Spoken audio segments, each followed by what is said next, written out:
The fallout over failed NHS targets continues as Labour calls on the government to convene an emergency summit of health, social care, control and emergency services.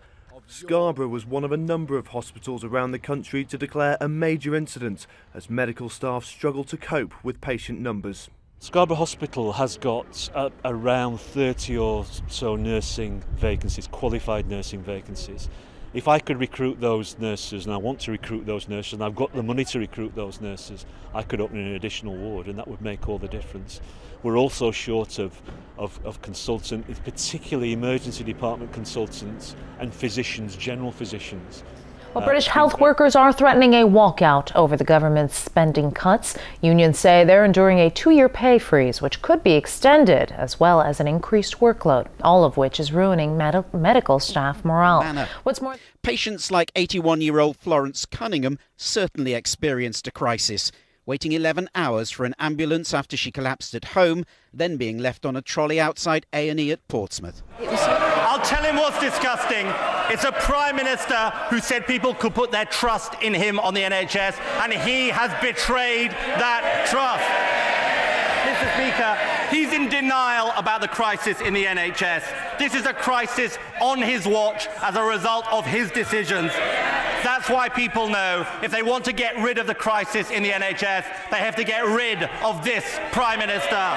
It will be about the shareholder in the end. It won't be about the patient. You shouldn't be making profit out of illness. It's as simple as that. I'm very worried that there are 71 members of Parliament currently that stand to benefit from further privatisation of the NHS. And this is to your address, from your date of birth to your family's medical history. The confidential records of 60 million people are held by the NHS, but some of it could soon land in the laps of private healthcare companies operating clinical trials within NHS hospitals.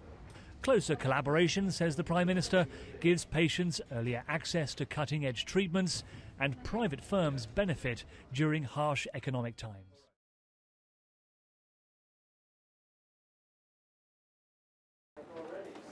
Unfilled shifts, vacant posts, overstretched workers. The NHS is crippled by a chronic lack of staff anymore. You've got people leaving nursing just because they just can't cope with the pressures. Really, really good nurses, so they're losing them frontline staff. They've got us to the point where they've squeezed everything out of us. We're on the cusp of this, it can't carry on for much longer.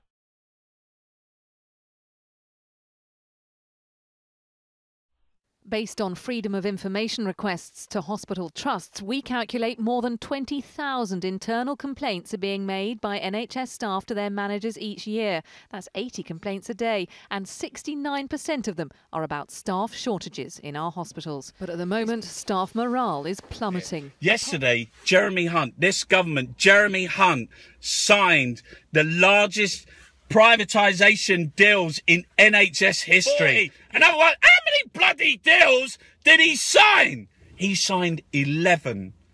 Jeremy Hunt, this government, signed 11 NHS privatisation deals in one day, with just weeks to go before the election. They are having a massive, they're having a bloody NHS bonanza. Jeremy Hunt, privatisation deals to who? To movement of public money into private pockets. They got £80 billion worth of PFI, 80 billion worth of PFI deals. You've got private equity. You've got vulture capitalists. You've got this country never ever gave its approval for the NHS to be bought and sold in this way. The Tories have never been elected, not since 1992. When they got in the coalition government in 2010, they was after every single public sector, and the NHS was that was their baby. That's the one. That's their gold mine. 11 deals in one day. Who done the deals? There's a group that they set up called the NHS Supply Chain. The NHS what? The NHS. Who's that? A Jeremy Hunt body. Who's the NHS England? Malcolm Grant, Simon Stevens, people that want to sell off the NHS, people involved in private healthcare, set up by the Tories, and what are they going to do? Do you know what they're doing? They're setting up mobile facilities. You know, mobile what? These companies are going to go around hospitals with porta cabin, portaloos, what?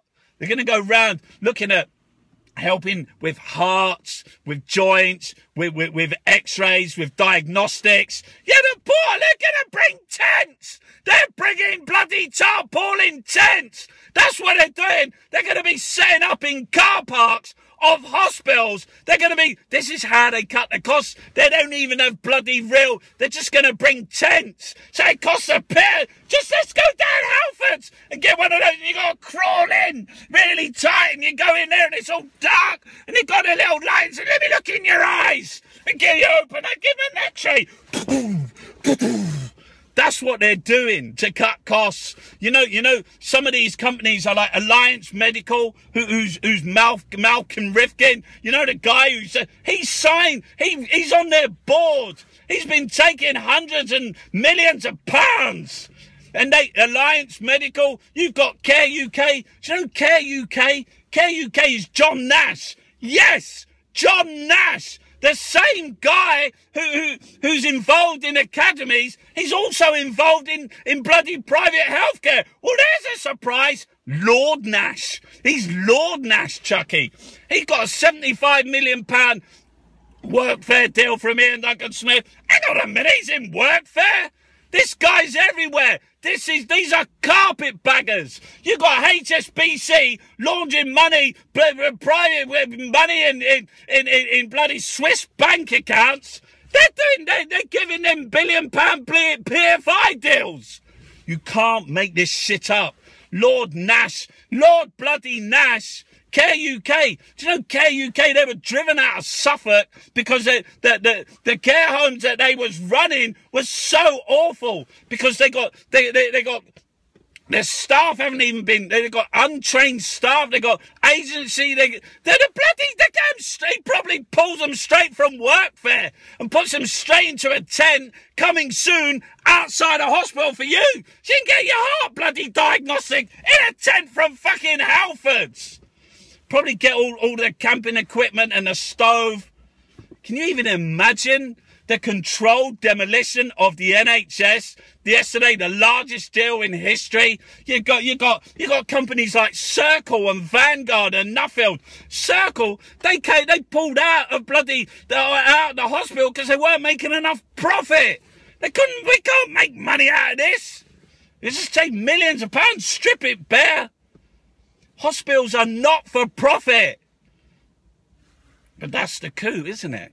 That's the coup. That's what they do. These are carpetbaggers. This government, Jeremy Hunt, Malcolm Rifkin, Lord Nash, David Cameron, Osborne, they're out there preaching about austerity and all that. Well, they're cleaning up. They're going in, bringing down our NHS. 11 deals.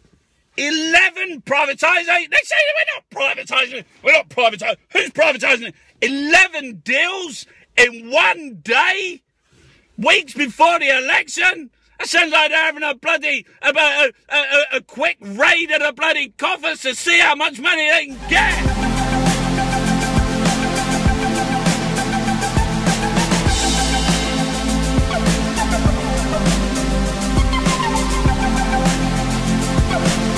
First of all, thank you, Terry, for your incredible service to the NHS. And you're absolutely right. This is the most important national institution and national public service that we have.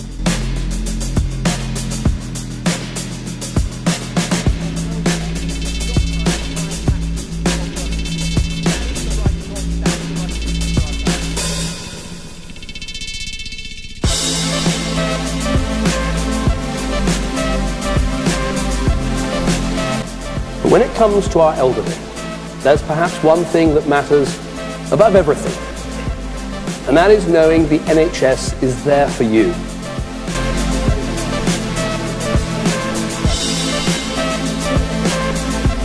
I am a modern, compassionate Conservative. That's what I am, that's what I'll always be.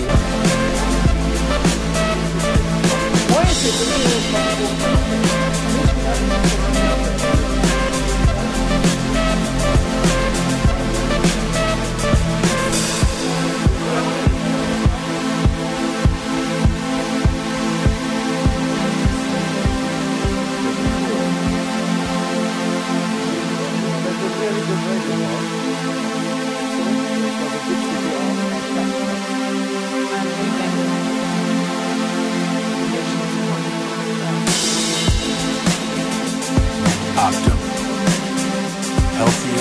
Privatising.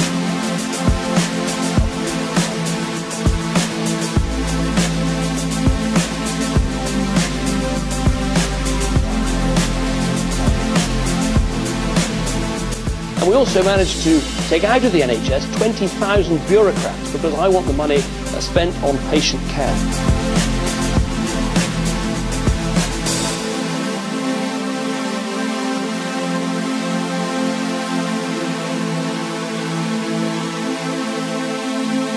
Yeah, talking about the NHS, there's revelations in the newspapers as well this morning, Mr Cameron, that your health spokesman, Lord McCall, is actually a paid consultant to a private health company that's actually set up a rival GP service to the NHS. It's a bit embarrassing, isn't it?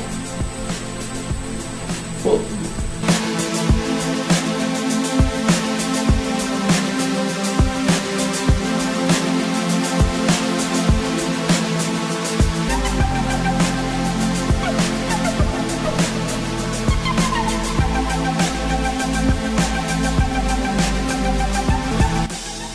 abdicated themselves of responsibility for our NHS.